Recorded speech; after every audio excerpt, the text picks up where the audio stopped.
Hi guys, I'm Adam, and today I'll be going over the intuition behind the break-even analysis. So we first look at the diagram and then we move on to the related concepts. So starting off by looking at the lines in the diagram. There are basically four different lines in the diagram: sales revenue, total cost, variable cost, and fixed cost. So notice that these are all straight lines, but actually those cost curves are actually curves, but for simplicity purposes, your textbook has simplified it into straight lines. So we would just look at them as straight lines. So we first noticed that the fixed cost is actually horizontal straight line going through a point on the y-axis. So the fixed cost won't change because it's fixed amount of investment. And the variable cost increases as your increases production. So if you produce 0 unit, then you won't incur any variable costs. So when we add the fixed costs and the variable cost line, we actually get the total cost line. So notice that if we shift the variable cost line up by the amount of fixed cost, then we get the total variable cost.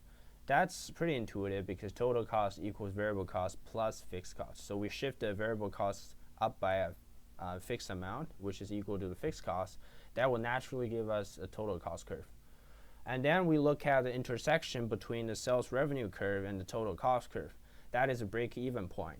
That's also very intuitive because we are not making any business profit at this moment because all our sales revenue, the money generated from business activities, is only used to cover the costs without actually giving us any profit. So that quantity, the quantity corresponding to the break-even point is referred to as the break-even sales or production quantity.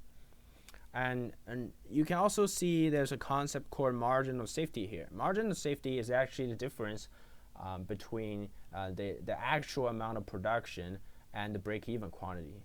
It's the positive amount of goods and services that you have produced, which is in excess of the break-even production, meaning that how much have you produced beyond the break-even sales or production quantity.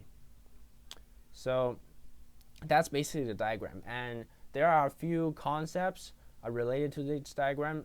For instance, will be the contribution per unit or unit contribution margin. It's basically the price per unit minus average variable cost. So when we are actually talking about the contribution margin or the contribution per unit or total contribution, we are not talking about fixed costs. We just disregard fixed costs when we're talking about the contribution. So the contribution per unit actually means how much money is going to help you cover the fixed cost when you increase the production by unit. In other words, so if I produce one more unit, for instance, the price of the good is $8, and the variable cost may be $3. So when I produce one extra unit, I'm gonna get $5, which could be used to cover the fixed cost that I incurred. So looking at the formula total contribution is actually the contribution per unit, like the $5 over here, times the quantity sold. It's total amount of money earned by selling this product without considering the fixed cost. So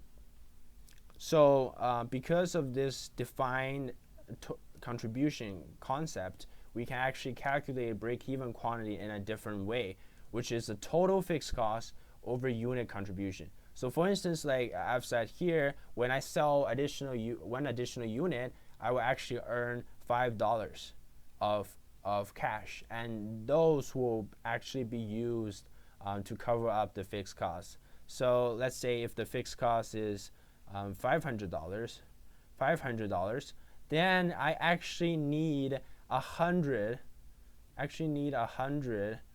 to sell 100 units to be able to cover the 500 fixed costs, because with each additional unit I'm able to cover $5 of fixed costs. So it needs a total of $100. It's 500 divided by 5, which gives us 100.